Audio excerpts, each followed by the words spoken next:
Hi friends, it's me and my family from Know Your Produce, and today we're going to be sharing our apple carrot bread. It is really delicious and we're using juice pulp. So we're going to give it a try and then we're going to bake it with you guys. Oh my gosh. So let's get started and bake it up.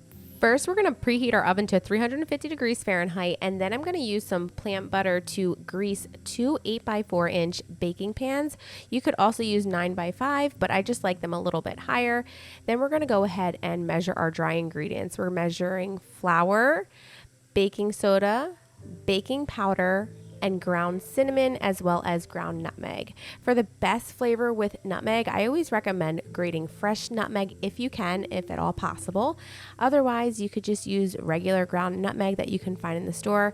And then we're also going to use salt. Now, when you're measuring the salt, you want to make sure that you're using table salt because other salt will have a different measuring requirement.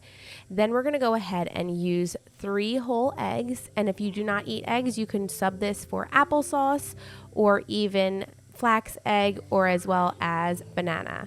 Then we're going to go in with a neutral oil. I'm using avocado oil, but you could use vegetable oil or whichever oil you prefer. We're going to also add in some sugar, but if you do not like using sugar, you could use your preferred sweetener. We do recommend that you also use a very good quality extract of vanilla. So I'm using a really good vanilla extract that we really like.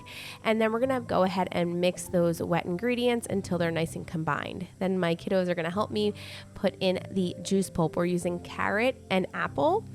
And then we're also using a banana to add some moisture back to that pulp. Otherwise, we would just leave the banana out if we had done like grated apple and grated carrot.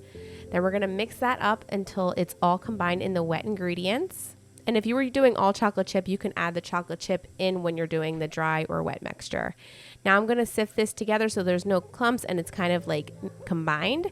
I'm adding that flour dry mixture to the wet mixture in my stand mixer. Again, we're going to mix it again until combined. And you want to make sure you get all that flour mixture because it could have some of the leavening products in there and you don't want to miss out on those.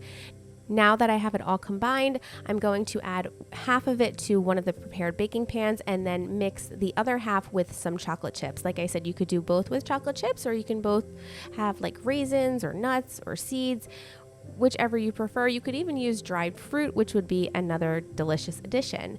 And then once I get all of that batter out, I'm going to top the one with chocolate chips with more chocolate chips on top. This way we know which one it is, and my family really likes both of them. There's no way that is wrong to eat this. We actually like to even take the one without chocolate chips and turn it into a delicious morning French toast. Then we're going to bake it for about 50 to 55 minutes and it looks scrumptious. Let's see how it tastes. I am so excited.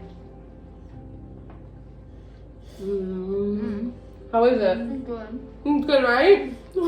Good, right? You like it, buddy? Yeah. Do you like it, Bumpy? So I made this using my zucchini bread recipe and just subbed out the pulp, which is a great way to use your pulp. You can use it for pancakes, muffins, or even bread.